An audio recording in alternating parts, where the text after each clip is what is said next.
एक समय की बात है, समुद्र में किनारे से कुछ दूर एक जहाज आ रहा था। अचानक एक चट्टान से टकराकर पानी में डूबने लगा। जहाज के यात्री और नाविक सहायता के लिए पुकारने लगे। किनारे पर केवल एक लड़का फरीद और उसकी माँ खड़ी थी। जहाज के यात्रियों और नाविकों को बचाने के लिए किनारे से नौका ले जाना जरूरी था। किनारे पर कुछ ही नौकाएं थी। फरीद ने पूछा, माँ, क्या मैं नाव को लेकर जहाज तक जाऊं? तभी जहाज के आदमी बच सकेंगे।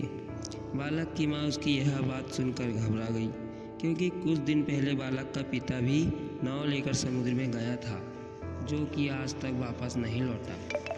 यह बालक ही उसका एकमात्र सहारा था। अगर इसे भी कुछ हो गया तो? लड़के की माँ ने सोचा। तभी उसके मन में दूसरा विचार आया, अगर मैं इसे ना भेजूं तो न जाने कितनी स्त्रियां और बच्चे अनाथ हो जाएंगे। मेरा क्या है, मैं तो जैसे तैसे अपना जीवन काट ही लूँगी।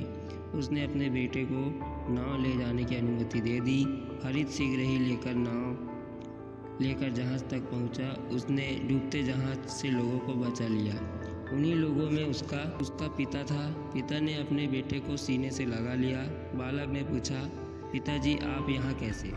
हमने तो समझा था कि आपकी नाव डूब गई। उसके पिता ने बताया, हाँ, मेरी नाव तूफान के कारण समुद्र में डूब गई थी। मुझे इस जहाज के लोगों ने डूबने से बचाया। आज यह जहाज भी डूबने लगा, पर तुमने हम सबको बचा लिया। मुझे तुम पर गर्व है।